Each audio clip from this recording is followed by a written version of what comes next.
failed social experiment. How do we tell this story in a way that builds the kind of emotional momentum that colorblind ideology builds?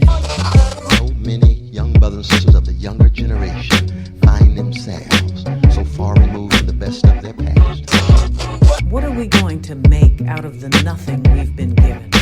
How do you envision possibility? Hello, everyone. How's everyone doing? We are really happy to see you here on the Tightrope, joining us again. This is the place where we engage in rich dialogue, and we try to keep our balance on tough issues, too. I'm Tricia Rose, and I'm here with one of the greatest intellectuals on the planet, Dr. Cornel West. Prospect Magazine, Cornel, has you down as the world's fourth greatest thinker, but you know you'll always be number one in my world. How dare they tell us there are three people ahead of you? That ain't right. That's wrong. Lord. Well, our dear sister from India, though, I salute her, and the Prime Minister down in New Zealand, I salute her, and the architect from Bangladesh, I salute her. But as you know, all these things are arbitrary. You know what I mean? Yeah, that's true. We don't live for them, but it's nice they got you on the list, at least somewhere near the top. So kind and loving of you to mention that, though, because you use whatever fame, visibility, publicity you have in order to try to be a real force for good. It's part of your weaponry. Keep trying. That's exactly right. That's exactly right. Definitely. So we have a really unusual show for today because we're going to do a little bit of a mashup, I guess, is what the young people might call it. So let's tell them what we got going on. We're going to release one of our conversations earlier than planned because just 3 days after we taped the conversation, our guest was thrust into the national spotlight by a tweet by President Trump. Here I'm talking about the courageous Pulitzer Prize winning journalist Nikole Hannah-Jones and her 1619 project. So we wanted to get her conversation out there as quickly as possible so folks can learn firsthand about this critical project, as well as some of the backlash she received even before Trump tweeted about it. So first we'll bring you that conversation with Nikole, and at the end, we'll come back with an update on the situation with President Trump and reflect on his threat against public school districts across the country. So here now is our conversation with Nikole Hannah-Jones. All of our guests are special, they're amazing, but this is also a super special one. But before we introduce her, I just want to hear a little bit about what's on your mind, Cornel. You know, every time we shoot an episode, I think, okay, it's going to settle down and we'll be able to reflect on some kind of bigger philosophical issue, but it's so insane. There's always something hot off the press. But what's been on your mind this week? It's been something burning that we should be reflecting on that you've been thinking about? Well, first, I want to salute you, my dear sister. It's a blessing anytime we get a chance to spend time and try to be forces for good. But no, I think it's fascinating to me that as the American empire undergoes its unraveling, its decay and decline, that there's a sense in which on the political front, we live in the age of Ella Baker with the decentralized forms of leadership, but the empowerment of those like Stone called everyday people of all colors, but disproportionately chocolate. But then on the artistic front, I think we live in the age of Gwendolyn Brooks, someone who could go through the mainstream establishment. People want to make her the darling of the white liberal poetic establishment. And what does she do? She builds on the best of all the great poetic traditions, but she remains rooted in the struggle against the vicious legacy of white supremacy. And she is in the Midwest. This ain't no New York thing. This ain't no LA thing. No. This is Chi-Town coming out of Kansas. This is Chicago. You get the same thing in Iowa. We're going to see that in just a few minutes with our towering figure.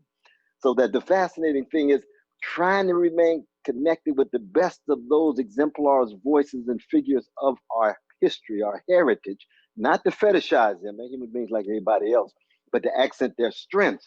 And as the younger generation gets in contact with that, oh, it's going to be a new day. New day. Does that make sense, though? Yes, that makes a heck of a lot of sense. And, you know, figuring out what each moment requires, what piece of the tradition is needed at which particular moment of crisis is very important. You have a whole lot of tools in your tool shed. You might have a whole lot of weapons in your arsenal, but you got to know which one to use at what time.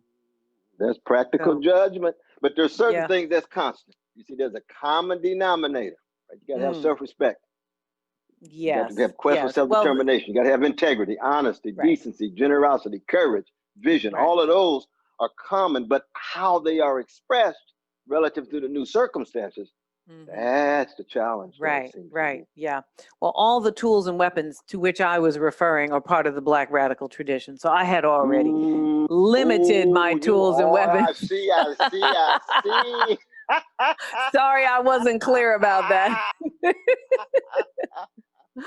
Oh my goodness. Well, thank you for that setup, because it's a very important time to know what you need to do, right? It's not just, it's not the same thing over and over. It's always a unique moment. And Gwendolyn Brooks, I wrote to her when I was a child. I thought she was so amazing. I wrote to her and she wrote back to me on my own letter so that I would have the letter that I sent along with her reply.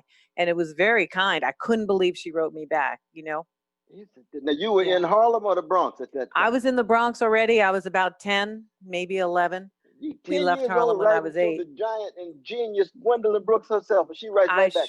Yep, I sure did. I just felt like she captured, I know she captured the spirit of just that sort of energy of youth, of Black youth, and in a city environment, but with a certain kind of critical mind. And I just was really touched and moved by her poetry. So good, I couldn't believe she I was loved Black folk. She loved everybody, but she loved Black folk. I know if I wrote to her, she had a whole lot of people writing to her. So I'm very grateful for. That's something. Well, that I know. says a whole lot. I mean, that says a whole lot right there. It sure does. Well, we have another amazing Midwestern person with us today, as you pointed out, Cornel.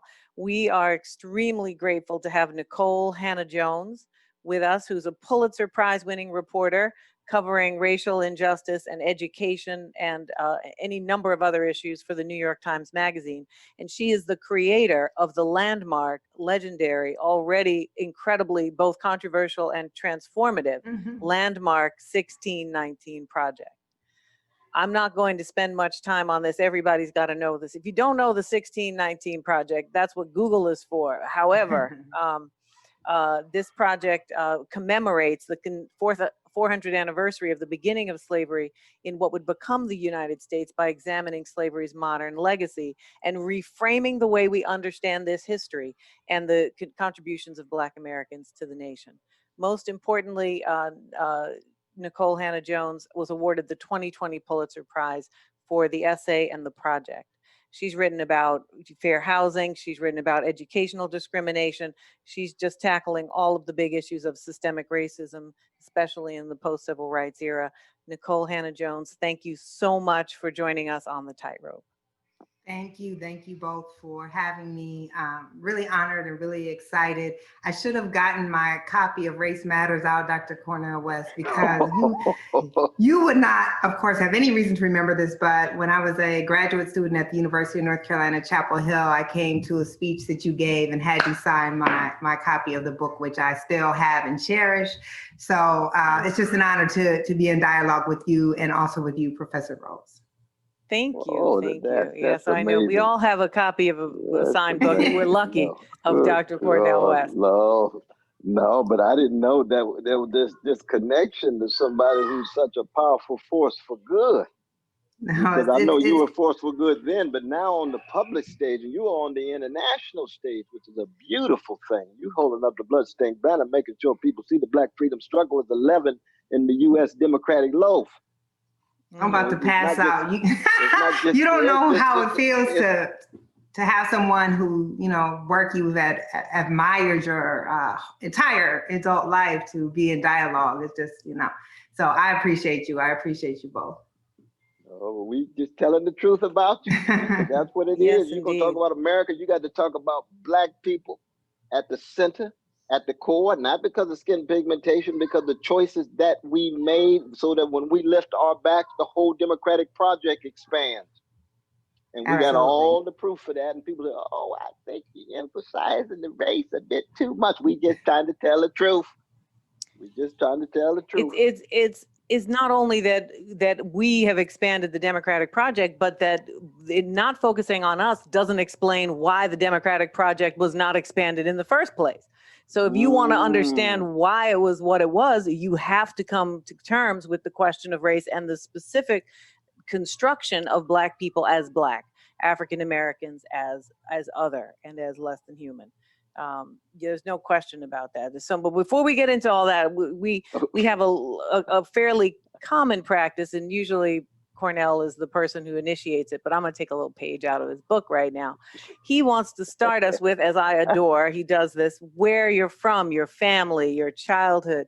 Give us some background. I mean, you know, you write so much about educational segregation, but you have your own incredible stories about that. Tell us a little bit about where you're from, what your childhood was like, and how that might have played a role in your amazing contributions now. Sure. You know, classically, Black people conversation starter. Where are your people from? So I am. That's right. I am a child of the Great Migration. I was born and raised in a small Midwestern town called Waterloo, Iowa. It was on the migration pattern that followed the Illinois Central rail line from Mississippi, came up through Iowa and up to Chicago. As I often joke, my people were so country, we thought we had hit the big city and got off the train just a little bit too early. We didn't make it to Chicago, but all of those. So every Black person in Waterloo, and Dr. West knows this because we were talking before we started recording, that every 4 years during the Democratic primaries, of course, Iowa has the first in the nation caucus, and Waterloo is the most diverse city and has the largest Black population in the state of Iowa. So everyone kind of converges on Waterloo once every 4 years. So I grew up in a town that was about 15% Black, in the city that was 2% Black, or in the state that was 2% Black. Very working class, blue collar town. Black people migrated there because of beef packing plants and the John Deere plant, and also to help build the railroad. So it was a place where you could make a decent living without a college degree at the time. But much more recently, Waterloo was named the worst city in America to be Black. So it's a city that has a very rigid racial caste system, a very rigid racial line. I grew up on the Black side of town. There weren't a lot of us, but there were still enough of us to segregate us. And starting in the second grade, my parents enrolled me in a voluntary school desegregation program that bused Black kids from the east side of town into white schools on the west side of town. And my childhood was, you know, in many ways, very typical Black Midwestern childhood.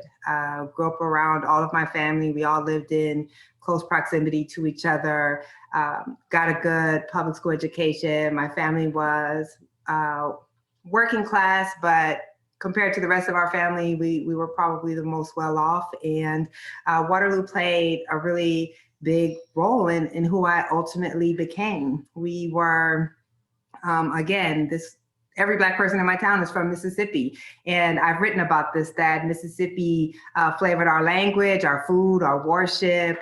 Those connections were always really close. And most of my family still lives there. Wow. Wow. That's amazing. And so how did you move from the experience of desegregating this school district, right, to thinking through the critical legacy that it was a part of?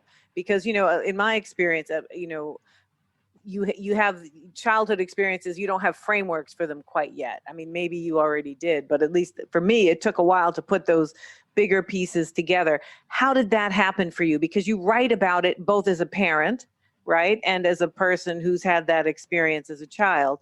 And it's so insightful, and you capture so many of the nuances of the complexity of living with that. You know, so how did you come to that? If you have a sense of that, I'd be just really thrilled to hear. Yeah, that's such a great question, because I didn't even realize as a child that I was part of a desegregation program. I mean, you know, when you're a kid, your parents put you on a bus and send you to a school, and you don't question why, you don't question what for. All I knew is all of a sudden my bus ride got a lot longer and my school got a lot whiter, but I didn't understand why that was. I was in the second grade. I didn't even have a good concept of what education was supposed to look like, or that this was unusual. So it wasn't until I was an adult and started writing about school segregation. My very first job out of graduate school was to cover the Durham public school system. And the Durham school system was a majority Black school district that was becoming more segregated. It was already highly segregated, becoming more segregated because of white flight. And as a cub reporter, I found out that the district had just been released from a school desegregation order less than a decade prior. And I just remember being in shock because I had no idea that school districts were still under desegregation orders in the 2000s. And actually, I started writing about it. And of course, there's still school districts under desegregation orders now. So as I started just being a curious reporter, I started really focusing on school segregation because, so this would have been about 2003. This is a few years after No Child Left Behind was passed by the Bush administration. And of course, No Child Left Behind was based on the premise that we were not going to try to integrate schools. We were just going to force high poverty Black schools to raise their achievement by punishing them when they did it. And I saw the futility of that you can't have schools where every kid is wealthy and those schools have all the resources in the world, and then have another school where 95% of the kids live in poverty and think miraculously if you threaten those schools, but don't provide them any additional resources, that they're going to get the same achievement as those rich white schools. So I began really looking into educational inequity. And as I started studying it, that's when I actually came across a letter that the Justice Department and the Department of Education, it wasn't called the Department of Education back then, it was Health and Welfare, had sent my school district in response to a lawsuit. And so my own school district agreed to desegregate to avoid being sued by the Justice Department for operating segregated schools. And of course, this was a northern school district, and we've told ourselves that school segregation was a Southern phenomenon, that de jure segregation was a Southern phenomenon, but clearly it was a national phenomenon. That's when I first made the connection that I actually was a product of school desegregation, but I didn't know that as a child. Though I often say it was that experience of desegregation that at a young age really got me thinking about race and the landscape of racial inequality, because I rode the school bus 2 hours every day. And through the window of my school bus, I could see the literal landscape of segregation change, how everything got nicer the closer we got to the white side of town, that all of a sudden there were grocery stores and there were businesses and restaurants and the roads seemed to get paved and the houses were nicer. So I saw that, but I also saw how hard all the Black folks I know worked. And I mean, the type of work that we're blessed that we don't have to do, you know, cutting meat off of a hog all day for 10 hours a day is just grueling work. So that experience just allowed me to see that something bigger was happening, and it wasn't just about Black people's work ethic or lack of desire that was leading to this inequality. Yes, that's well, that's I must say, you know, when I read your essay, that was the framing essay for 1619, I just said to myself, Sister Nikole was putting a smile on Ida B. Wells Barnett's face from the grave. Right. And when I think of her coming out of Mississippi to Chicago, and I consider her the greatest, most courageous, freedom-loving journalist in the history of the country. Absolutely. She had her own calling, her own vocation. We love T. Thomas Fortune. We love I.F. Stone. There's been a number of wonderful journalists. But when it comes to fusing intellect with courage and vision, Sister Ida's in the world all of our own. Could you tell us how you were able to forge this sense of your calling, both from hearing a voice or the observations that you were making on the coincidence of a kind of calling of a voice and what you were seeing to be in the legacy of the great Ida? Ida B. Wells Barnett? So, I grew up in a house, my father wasn't educated. He didn't finish high school, but he was an avid reader. And like many Black folks, we understand that your intellect and education does not have to do with your academic pedigree. And he was a great example of that. He was probably, the smartest person I knew growing up. So he always subscribed to 2 newspapers, and I would read. I was a nerdy kid, and I would read the newspapers every day with my dad. And when I was actually in middle school, when I was 11 years old, I wrote my first letter to the editor. So Dr. Rose, when you talked about writing to Gwendolyn Brooks at the age of 10, it made me think about myself. I wrote a letter to the editor about Jesse Jackson's primary showing in 1988, and the fact that he had done so poorly in my hometown and in Iowa. And I felt like we should give this Black man a chance, and that I actually end the letter to the editor by saying, whether you like it or not, there will be a Black president one day, never knowing that all these years later, I would actually live to see it come to fruition. So I think I understood from a young age really how important the press is in creating or sustaining narratives about our communities, and that it mattered that we be able to tell our own stories. I started writing for my high school newspaper I had a column called From the African Perspective, and I wrote about Black kids like me who were bused into this white school and faced all of these stereotypes because of the side of town we lived on and because of our race.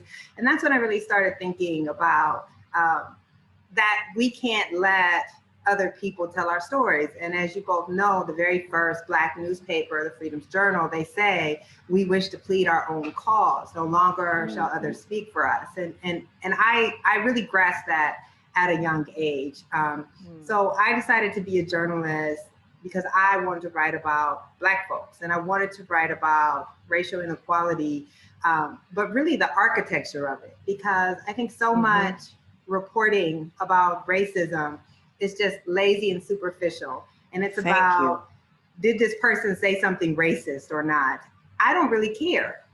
If your heart is racist, what are the actions? What are the impact? And these structures that maintain our caste system were always much more interesting to me than the hearts and minds of individual white Americans. And I just decided that that's what I wanted to do. And I came across Ida B. Wells' autobiography as a college student. I was very nerdy, so I would go into the library, the bookstore, and I would look to see what other professors were teaching in the classes that I couldn't take.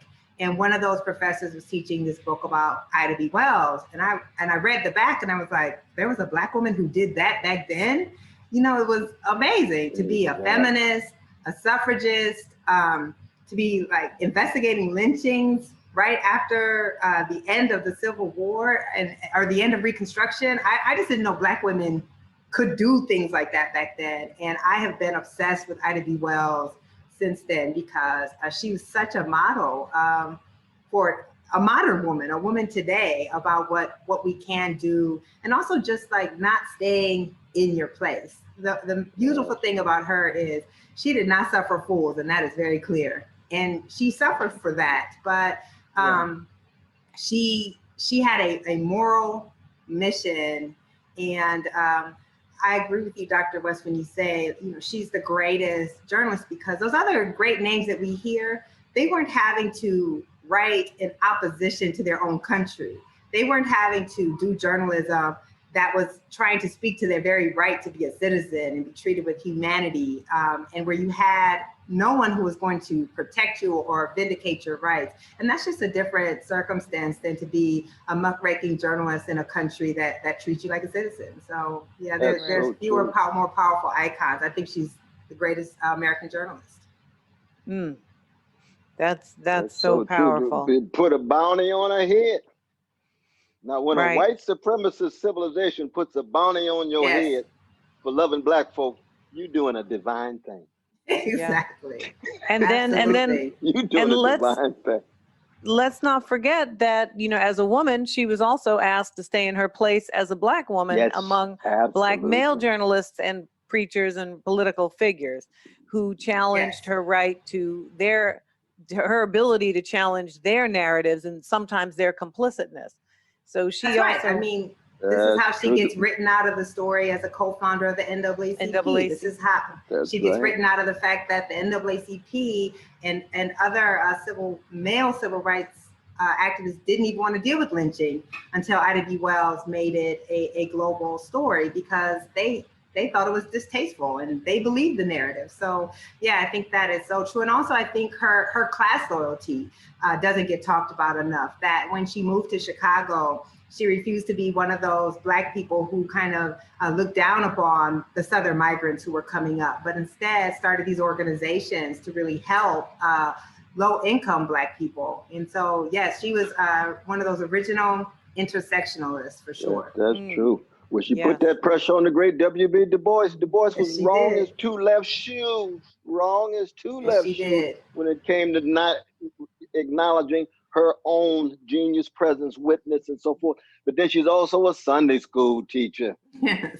Which is to say, she's connected with the younger generation. Her heart, mind, and soul is manifest in service to everyday people in Chicago. That's a challenge for the Black bourgeoisie in Chicago at that time. And still. So, we're gonna have to follow through on that one now. Whoa, yeah. Whoa, yes, indeed. Look, that's the benefit of not coming from a pedigree. I don't care. I don't come from a pedigree. I come from Mississippi sharecroppers. And so I much like her, I've never believed in these classist notions of our folks. I just don't engage in it. And I think that's one of the things I really admired about her. Right. Wow. But that's your love, though. That's your love. I wouldn't even say classist. It's just, I'm going to love Jamal, Letitia as much as I love the Jack and Jill Negroes. That's right. All of them got the same status. You know what I mean? That's right. And when you look at the world in that way, then you're going to cut against a lot of your Black middle class folks. Some of them you got to love at a distance. Yeah. Definitely. Yep. So let me ask you, I'm watching the clock because I know you've got commitments and we got so much we want. I mean, we went down the fabulous Ida B. Wells, legacy. But I'm also really interested in thinking about how, being a kind of next generation Ida B. Wells, you've got to do that in the context of a white newspaper. Ida B. Wells was not writing in that context primarily. And the question of whether or not the loss, one of the great losses of sort of integration has been the destruction of Black institutions for the most part. And the journalistic institutions, right? We don't have easy outlets for lots of complicated conversations in our own terms. And so how have you grappled with, have you had to negotiate those issues in a way that has been meaningful, difficult, challenging, in either how did you overcome them or how can we help you overcome them, or, what exactly has that been about for you? Yeah, absolutely. We all know you don't work in these white institutions and not have to grapple and struggle to do the type of work that you feel is true to your own mission and to your folks. So I certainly have talked a lot about how, almost a decade now ago, I was almost pushed out of the industry, that I was in a newsroom where I was being penalized for wanting to write about racism, and Black people. And specifically, I was told it was hurting my career. I would pitch stories and I wouldn't be allowed to pursue those stories. And I was seriously thinking about leaving journalism, because I didn't get into journalism to just write about anything. You have dozens of white reporters who can be a police reporter or who can cover county government. I wanted to write about us. The only thing is I couldn't think of anything else I wanted to do with my life besides journalism. So I stuck it out and luckily got hired to come work at ProPublica in New York. And when the editor there offered me the job, we had a long conversation. And I told him, if I can't write about racial inequality, I don't want to come. I don't need to leave one bad circumstance for another. And he said that's exactly what he wanted me to do. And he kept that promise. So since I moved to New York, there's not been a time where I haven't been able to write about and do investigative long-term projects on racial inequality the way that I want to. And when I pitched the 1619 project, it was very clear that this was going to be a project written with the type of language and reporting and perspective that I felt it needed to have, and that we weren't going to try to soften it up for our readership or to try to work to make sure that white readers were comfortable with it. We were going to tell the story that needed to be told, and I had the freedom to do that. But, you know, I'm also 43 years old. I've won just about every award you can win in journalism. And it's harder to tell me no at this point, but I know that that is not the normative experience for so many of my Black colleagues in the business, and that many of them still struggle to be able to tell our stories. And we have these moments. I mean, I know you guys have this in academia. So right now, we're in a period where race coverage is valued. 6 months from now, we'll probably go back to the belief that we don't need to emphasize racial coverage that much anymore. And the problem with that is it doesn't give people a chance to build a real expertise.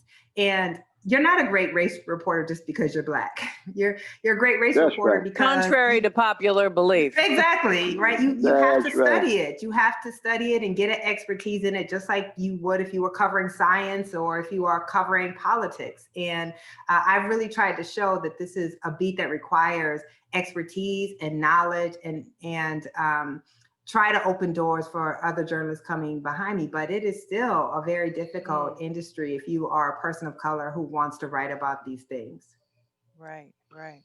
Well, the wonderful thing is that you are inspiring so many folk the way Ida inspired you.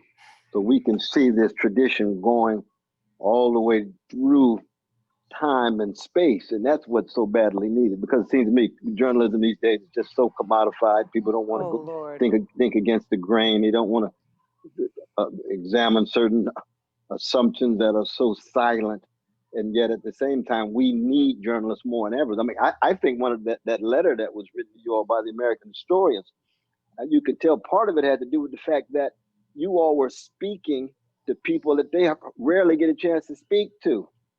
So that they would think, well, oh, wait a minute. We've been working on this stuff for 30 or 40 years and nobody's really been listening other than our students in our very narrow, isolated classrooms. You all speaking to the country and the world. And I think that was acknowledged by my dear brother, who I think is the greatest living American historian, Brother Eric Foner. Eric Foner understood that Black people, Black doings and sufferings and slavery and Jim Crow and Jane Crow and terrorism has been at the center of American life. He understands all the different variables and factors and the primary reasons, secondary reasons. But what does he say? He said, thank God for Sister Nikole and Khalil and all of you all put that together. Because it's about truth. This is about justice. And most importantly, it's about the courage to fight. The courage to fight. And that's one of the reasons why Ida's spirit is so important. She didn't just write. It was a form of weaponry, but it was still concerned about the complexity of things, and it always had an appreciation of beauty. You can't come from Mississippi and not have a love of beauty. Because that's what we have in the face of terrorism. Mississippi is a terrorized place, and Mississippi produced beauty from the Delta. Beauty with Aretha's father and herself. Beauty when it comes to Lester Young, born in Mississippi. We can go on and on and on. And so it is with Sister Nikole Hannah-Jones. Mississippi roots, generating beauty on the page. Your writing is so beautiful. That's true. In addition to the truth telling. Right. That's a beautiful thing. There's a profound grace and critical thinking. Usually those things are not related to each other. So intertwined so beautifully. You know what I mean? Yeah, absolutely. But let's back up a minute, Cornel, because you just launched into the historian's critique of 1619, and people who may not be on the inside of like, well, how could anybody do that? Nikole, just very briefly, walk us through, for the sake of some listeners who may not be deep in, academic critique, what happened? You wrote 1619, and then, what happened, just from your perspective? Sure. So, I mean, let me just start by saying that one does not produce a project in the New York Times that argues we should consider 1619 our true founding, that Black Americans are our true founding fathers, and that America would not be America without slavery, and not expect that you're going to get some pushback. So, of course, we were making an evocative argument. We stated out front that we were making an evocative argument and that this was an origin story, but not the origin story, of course, and that we were trying to, tilt that lens to take that focus off of these central figures that we've all been taught and expand it out to all of the people who were on the sidelines, but who really built this country. So I expected critique and criticism, and also, when you understand the field of historians are always debating and arguing and writing papers against each other. That's very normal. What was unexpected, though, was kind of the sustained effort to not just critique the project, but to actually discredit the project. And what happened was about 4 months after the project published, I got note from a very esteemed historian, and he told me that there was a group of historians who were writing a letter against the project, and they were trying to get other historians to sign on to the project or sign on to the letter, trying to discredit the project, and that he had refused to sign it. And as far as he knew, most other historians had refused to sign it. And then we were presented with the letter. And the letter's really, the critique of the letter is that the project did not give white Americans enough credit, that it was too mean to Abraham Lincoln. And then, of course, that I argued that the American Revolution was fought in part by some colonists to sustain slavery. And the letter argues that that is ludicrous, and that apparently I just sat down one day and decided to make some stuff up. And that was the main critique. They weren't able to get other people to sign on to the letter, but then it really started, I think, once these are very esteemed historians whose work I've read clearly. Once those historians made that critique, I think it then opened the floodgates of other people who had wanted to critique the project but didn't want to appear, racist or whatever. I will say this. So the historians said that they were just trying to help the project. And I would believe that if any of them had ever contacted me to ask for a correction or a clarification or to have a conversation, but to this day, none of them have ever contacted me.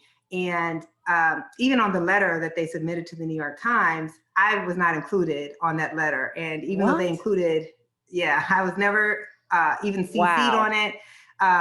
They put men who work at the New York Times who had nothing to do with the project on the letter and didn't include me. So I think that speaks a lot to the motivation. There is, so I'm not a historian. I'm a journalist who reads a lot of history. And the 1619 Project is not a work of history. It is a work of journalism that uses history to inform us about modern America. And I didn't actually realize I was stepping into such a controversy when I wrote about the period of the American Revolution. I didn't realize that there's a big fight within academia about this, and that there's actually a lot of rank pulling that happens around the period of the American Revolution. There's a reason there's not a lot of scholars, Black scholars of the period of the Revolution, because if you want to trouble this founding narrative, it's hard for you to get tenure. I didn't know any of this. It's hard for you to get out of graduate school. Yes, right. Forget about tenure. I kind of threw this bomb into my essay without realizing I was throwing a bomb into the essay. And had I known that, I certainly would have been more careful with the language, and I would have provided more evidence of the claim, which, as we expand into the book, I'm going to cite the sources of this. But it did turn into a controversy.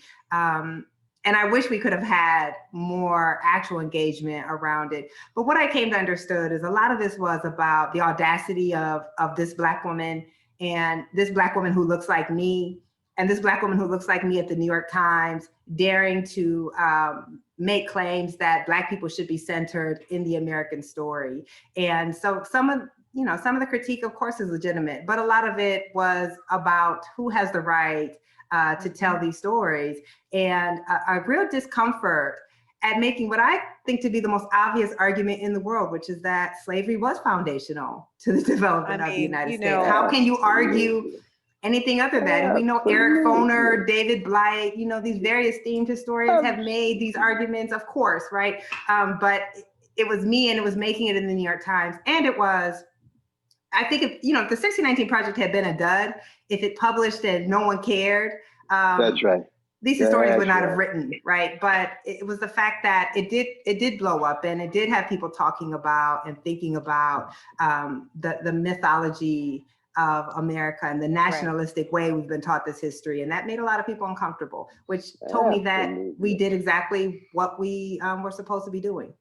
Exactly. And the irony is that a lot of those white brothers, the Gordon Woods, my dear brother Sean Williams, and others, when they first came out with their scholarship, it was controversial too, because they had their own breakthroughs and insights and what have you. But then here you come along, synthesizing their work and then making it palpable in a subtle way to a large audience. And of course, your counter letter said, I want dialogue. Of course, I'm open to correction. This is a Socratic spirit, but it's not Socratic spirit on their part. If they can't even list your name as part of the dialogue itself when you wrote the darn thing. You see what I mean? It's like, see, that level of hypocrisy is just so unsettling. But the crucial thing is, they are not the point of reference. You learn from them, you listen from them, but your spirit comes from Mary Lou Williams, Sarah Vaughan, Aretha Franklin, Toni Morrison, Gwendolyn Brooks. That's the point of reference, because they had to go through the same thing relative to their own context in order to tell their truth, in order to bear their witness. And that's the important thing I would like to convey to you, just as an older brother. You know what I mean? Because we got a young sister coming out of Waterloo telling the truth. It's very important. And you know, very important now.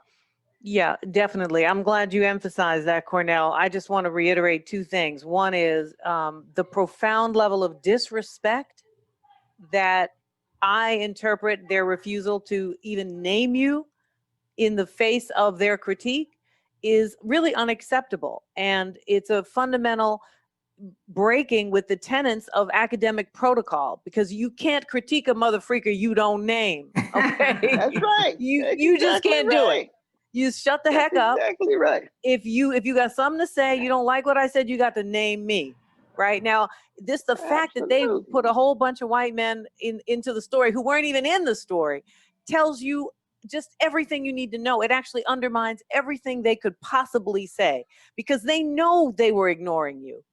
If you had been a white man writing that, they would have critiqued you for sure. I'm not saying they wouldn't have disagreed, but they would have disagreed with a level of respect and a level of parity that would have simultaneously elevated you as an interlocutor in relationship to them.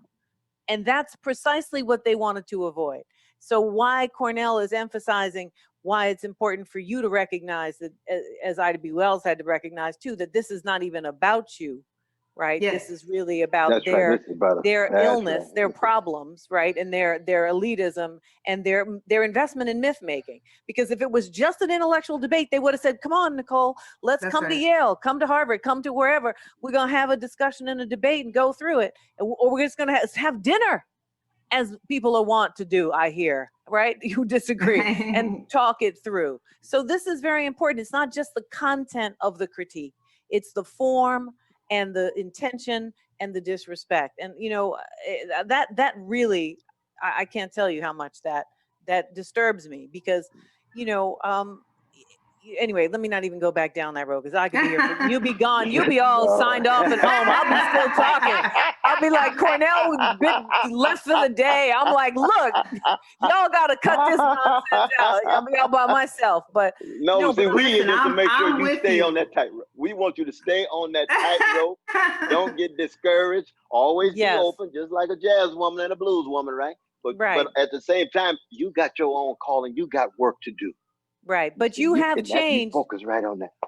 Yeah, well, she's writing the book, so she's ready. She's gonna have her footnotes together, and not that's to right. mention, That's right. The book not is to coming. The mention, book is the coming. New York Times doesn't let you write a piece like that without fact checking you from here to Yes. Chicago and back. You gotta be True. fact checked. Like you can't even say one sentence without 14 fact checkers. Trust me, we had so many fact checkers and went over every single thing in the story. And I was hyper aware that people would be looking for errors as a means to discredit. So yeah, we absolutely did. And if I seem calm, Dr. Rose, it's only because I've been dealing with this for a year now. So all of those kind of heavy emotions, trust me, I've gone through, and if you see me on Twitter, it's come out on Twitter sometimes. But the thing that I think really fortified me were two things. I'm sure there are lots of academics who had critiques about various parts of the project. Of course you would. You wouldn't write things the same way that I would write, or that Dr. Muhammad would write, or any of the people who wrote that. And that's natural. I think that is what academia is. But they would not sign that letter. And they wouldn't sign the letter because they didn't think the letter was in good faith. Even if they did have criticisms of it, they would not sign it. And I think that speaks to the profession as a whole. And I really appreciated that.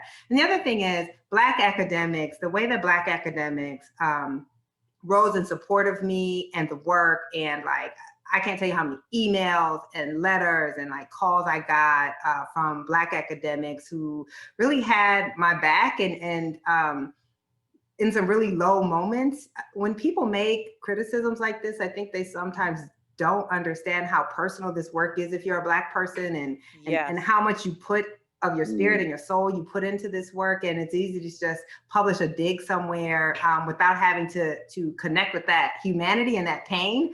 But Black academics got that, and that really helped me to get through and that same kind of like anger that you've exhibited, Dr. Rose, even though I'm sure, the project is not perfect. No project is ever going to be perfect.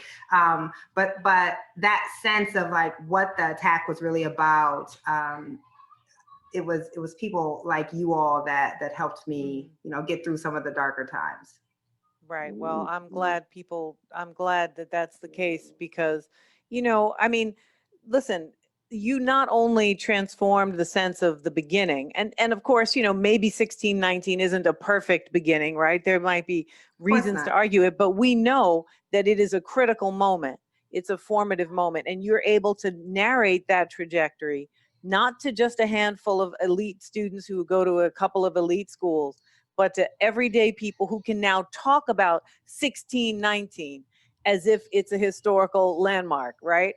And so how much frustration can that give to people who have dedicated their lives to ignoring that fact and hoping others would ignore it too? So we definitely salute you, as Cornel is one. That's his phrase. I'm just borrowing it. Just borrowing it. People hitting the street of all colors, but disproportionately chocolate. People hitting the street at the same time. Then you got the neo-fascist gangster in the White House, so that democracy could actually end, because it couldn't come to terms with white supremacy. Its foundation was white supremacists at the very beginning. So what is being verified in real time is acknowledged on the page with your pen. Right. Yes. I couldn't have written it better if I tried. I mean, if anyone wanted to doubt the arguments of the 1619 project, the season we're in right now, I think clearly proves the entire thesis. And people would want us to believe that the moment we're in is the exception. And that, I think, is what really bothered some of those historians who need to believe in this idea that we founded on a good, and we are an exceptional nation who just sometimes does the wrong thing.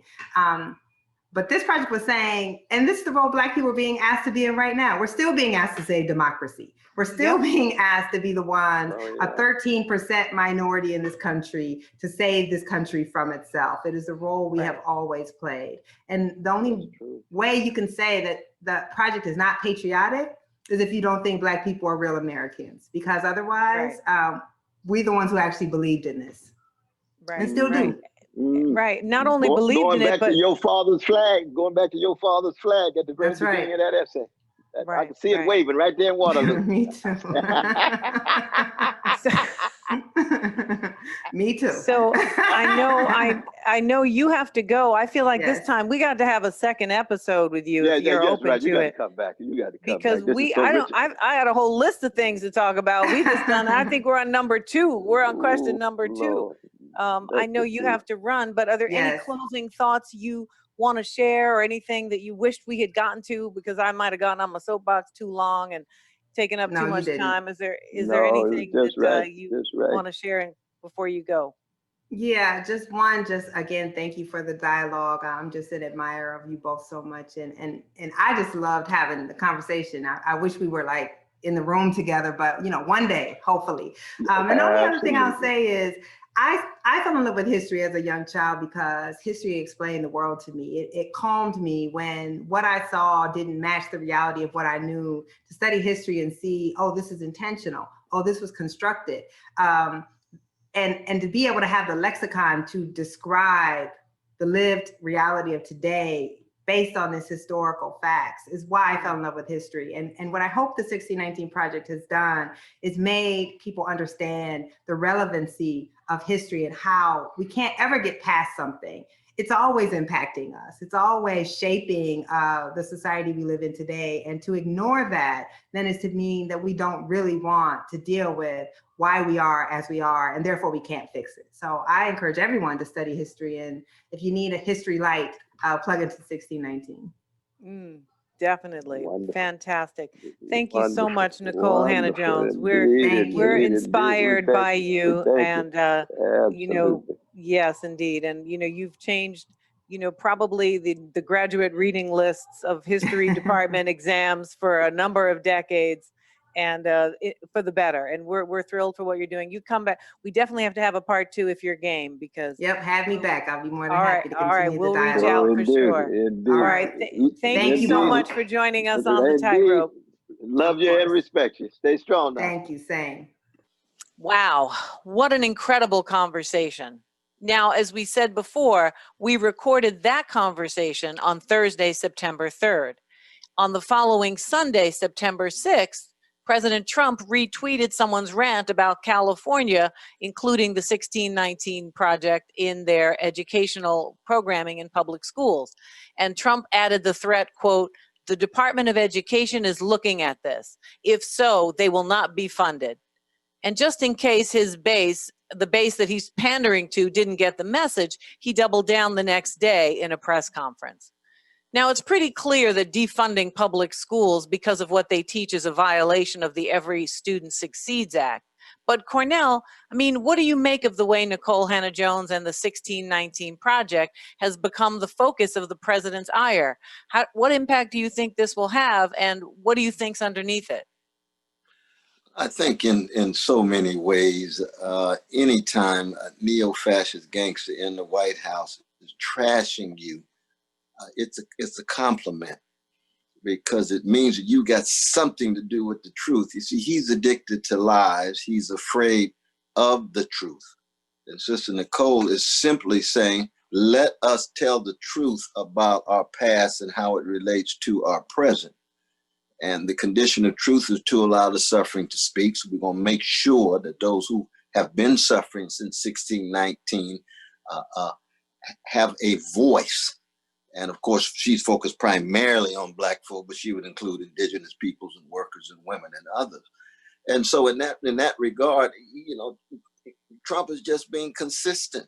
His addiction to lies, like addiction to crack cocaine, is a certain kind of, generates a certain kind of consistency. So we just have to come to her defense, the defense of the truth and justice, but also defense of her personally, also defense of all of those who work with her, and say, no, our precious children deserve to be exposed to fundamental truths that have been hidden and concealed in school and in their curriculum. Is so true. I can think of my own public school and even private school education, and I learned virtually nothing. It wasn't until I got to Yale and had the blessing of African American studies, which itself was a critical intervention in higher education, that I had any real sense of the depths of slavery, in reading Sterling Stuckey and reading Al Rabateau and reading others on just the existence of slavery as a major shaping force in the world. So, I'm hoping that people don't get caught up in this obsession that he has, and that they ask themselves, do they know enough about slavery? And do they know enough about the legacy and its impact from their own public educational background? And the answer to that, more often than not, is going to be absolutely not. That's true. That's true. There's a willful ignorance. There is a chronic blindness when it comes to truth itself in too much of American culture, too much of American education, too much of American society. Yeah. Yeah. And, the other thing I think we lose sight of is that, we don't lose sight of it, but because I know you don't. But I know you don't either. I know you don't. Okay, I'll take it. I think we both are attuned to this. Nikole is a single journalist, right? This idea of you want to bring the whole Department of Education down on a person, and just the strong arm terrorism that I think it represents. Of course it happens to be illegal, but it only is illegal right now. We don't know if it'll always be illegal for him to do this. And the threat is a very serious one, to bring the weight of the federal government onto someone's curricular efforts. I mean, I worry about the impact this can have and the chilling effect of this kind of behavior.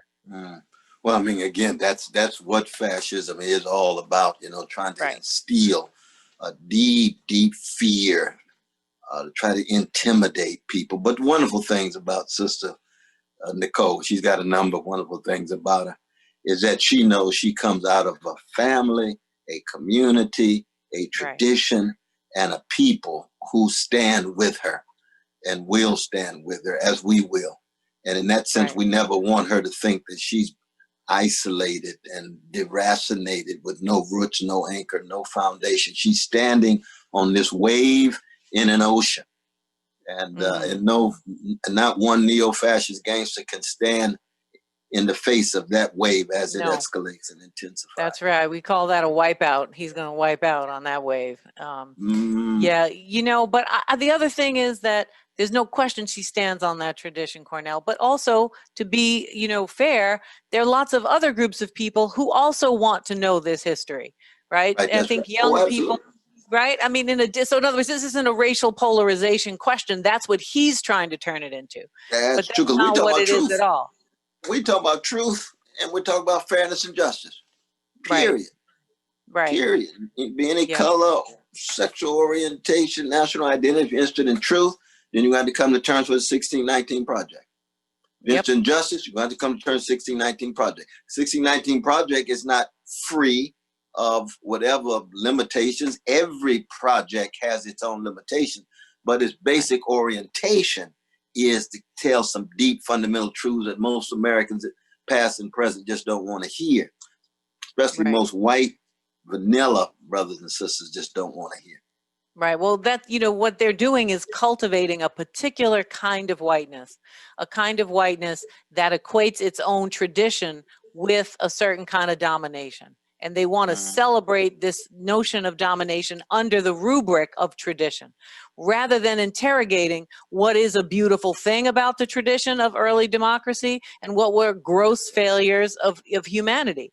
And, it doesn't make any sense unless you see that whole picture. So doubling down in this way and collapsing, the tradition with that domination is a very dangerous and common practice, as you pointed out, in fascism. So I just want to encourage people who might be on the fence on these issues to recognize that this isn't the only kind of whiteness one has in the world to choose from.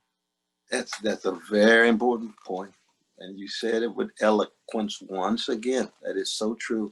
That what really sits at the center of what he's talking about is the denial of the full-fledged humanity of Black people. Right. And white brothers and sisters can embrace that full-fledged humanity the way a whole host of white people who've been part of the Black freedom struggle have, or white people can choose to live in denial. And he's part of the denial, the party of denial. Yep. Yeah. definitely. So Very I much. guess, yeah, it's been a busy week. It's been a busy week, and that's what's been happening for the most part. And we know that's what Nikole Hannah-Jones is grappling with. She has had a tough year, as she talked about, and we support her. And I'm hoping that all the school districts around the country find a way to incorporate the 1619 project or some other curriculum like it that expands and educates, so that we can figure this thing out, because we're not going to figure it out with lies, with polarization, and with the fomentation of hate. It's not going to work. But in addition to that conversation with her, we also recorded an office hours about reparations, and we want to leave you with that today. But let's jump right in. We're going to talk, at least for a little while, about reparations. Reparations, far too big of a topic to cover in office hours, so we're going to cover some of it today. Maybe we'll continue on in the future. But reparations, extremely hot button issue for many reasons. And I'm going to just turn it over to Professor West to lead us off, and we're going to just deal with a few key issues. What are they? Should we have them? What are the things that people are against when they say they're against reparations? What are Black people looking for when they ask for reparations?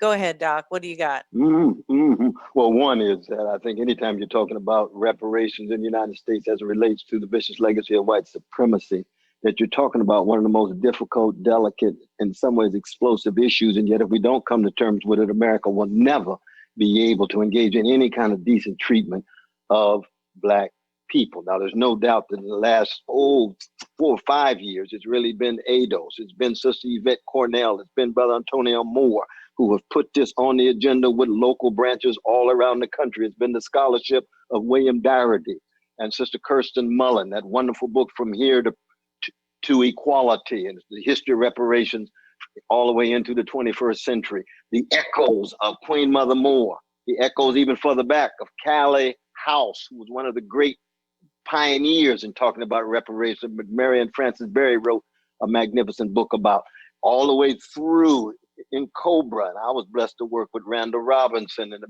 1990s and early part of the 20th century, Charles Ogletree as part of the Reparations Committee with Danny Glover and others. What are we talking about? We're talking about truth and justice. We're talking about acknowledgement and redress in the language of Doherty and Mullen.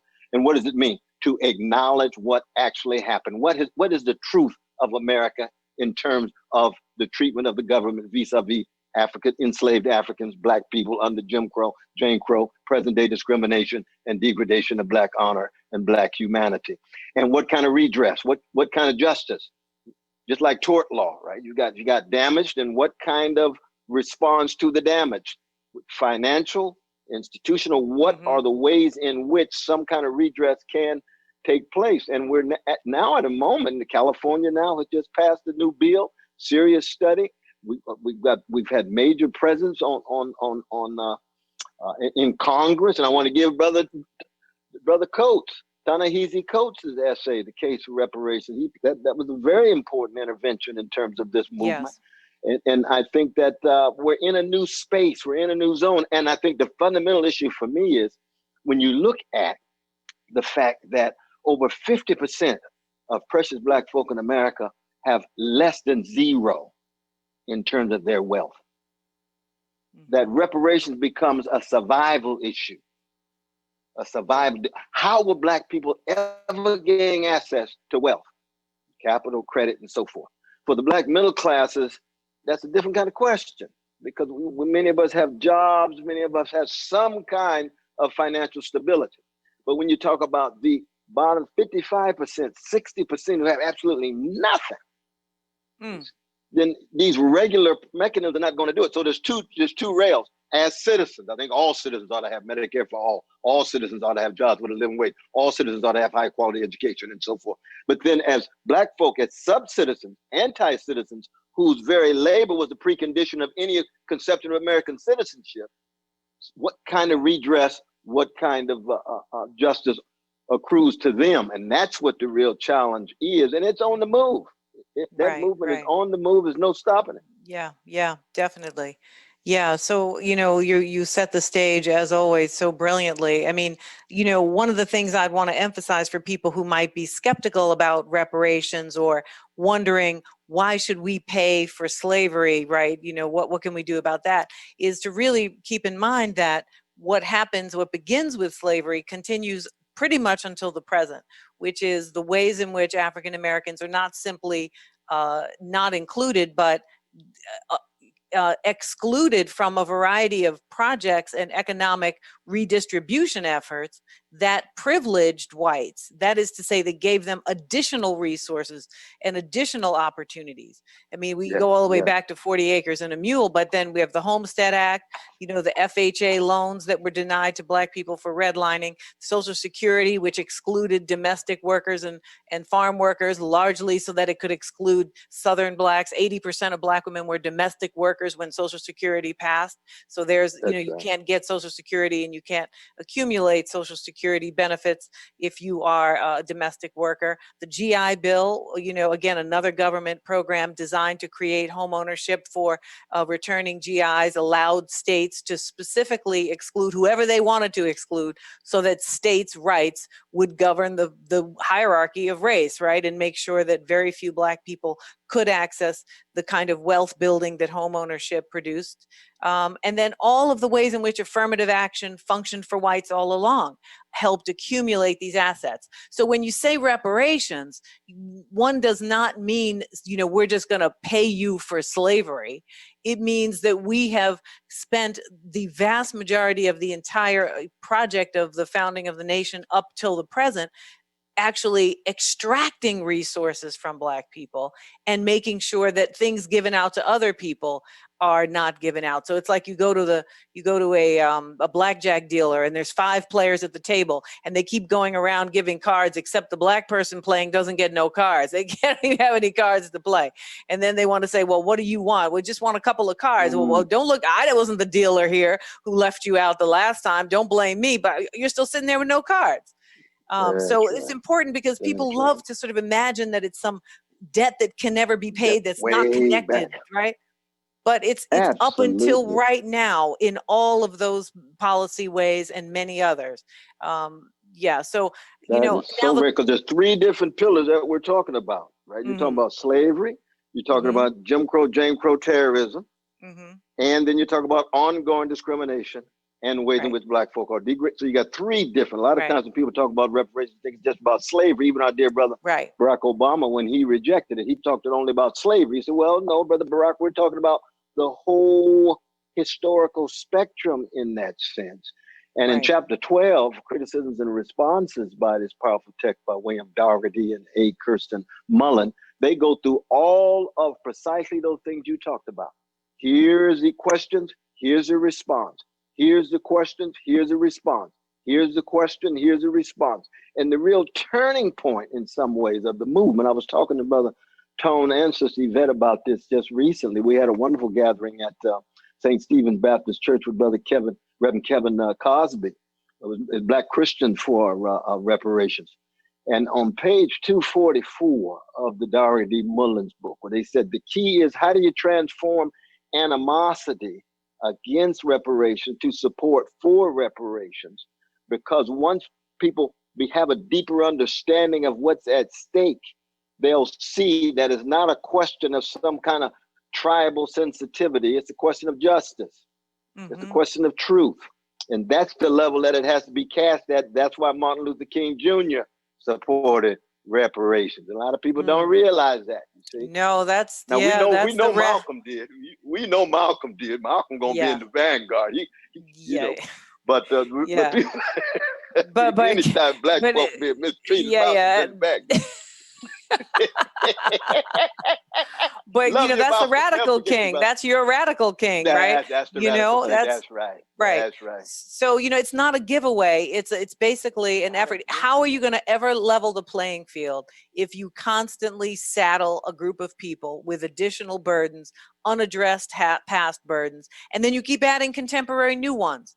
Right? Which, you know, mass incarceration and all the laws that prevent people from coming out of serving their sentences into any kind of job, any kind of housing, can't even be a barber, can't even cut hair.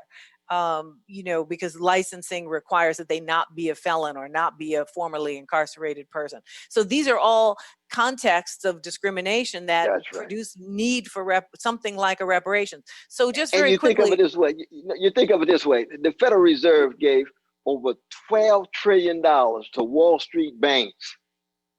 Now, the Federal Reserve is a public institution, public responsibility, the public bank. It can give money to anybody it wants. It can give to local banks. It could give to a set of citizens. credit unions. But it has to be legislation. It could be credit unions. But they decided Wall Street. You see, that's neoliberalism. They decided Wall Street rather than everyday people. Nobody raised a question. The QEA policies, which gave them billions of dollars monthly for 3.5 years. Nobody raised a question. This is the way we're going to recover. The banks are recovering. We down here suffocate. Right. But Not just that's not the breathing alignment. with the police coming at us. Exactly. So that the question's matter of priorities, as Martin said. And this is why the issue of reparations is on the table in a serious way. Let me put it that way. Table. Definitely. It's got to be front and center. So, what's important though, back to that question that you quoted from a page number, which I've already forgotten on. Oh yeah, 244. 244. Yeah, 244. See, this is crazy. I can't even remember what you just said, let alone what what was in the book. But the question there about how to get people on board, right? What's important, I think, is to understand that, when we give billions of dollars to banks to bail them out in our interest, right? Because the logic is that they're being bailed out to protect us. We have to be able to explain how we are all suffering, not just Black people, but what is done to Black people is authorized first on us, first on Indigenous people, and then on everybody else low down on the totem pole of life, right? So what that means is that if we're going to be serious, we have to really explain to people that this is as much of a collective process of allocation and response as it was in the case of Wall Street. So in other words, it's about where our alignment is, with whom are we aligned and for what purpose. If we can have flourishing communities where people have enough resources to survive, to thrive, to take their kids to the schools they want to take them to make small investments in small businesses, to take care of their churches and their communities, this will dramatically transform the landscape and the peacetime context of living in this country. It isn't just a giveaway. And I think that's one of the things we have to really attend to, not just make demands, but recognize we have to change the relationship between everyday people and the way they think reparations is a giveaway to one small segment of society rather than a transformation of the society as we know it. Yeah. Absolutely. In the name of public interest. Exactly. Well, Cornel, it's good to talk with you as always. Reparations, I would imagine we're going to visit that once again. I doubt this is a one and done for such a critical topic. We want to thank Nikole Hannah-Jones for being with us, and we want to thank the team at Real News Network, especially Dwayne Gladden, for all the work to make this visible and make it happen. And we want to just thank all of you for joining us on the tightrope and being a part of our growing community. We hope you will subscribe, that you'll share with your friends, let them know what we're up to. Join us on social media, and don't forget to come back the next time on the tightrope. Always a blessing to be with you, my dear sister Tricia. Perfect. I love that. That's how we should end every time.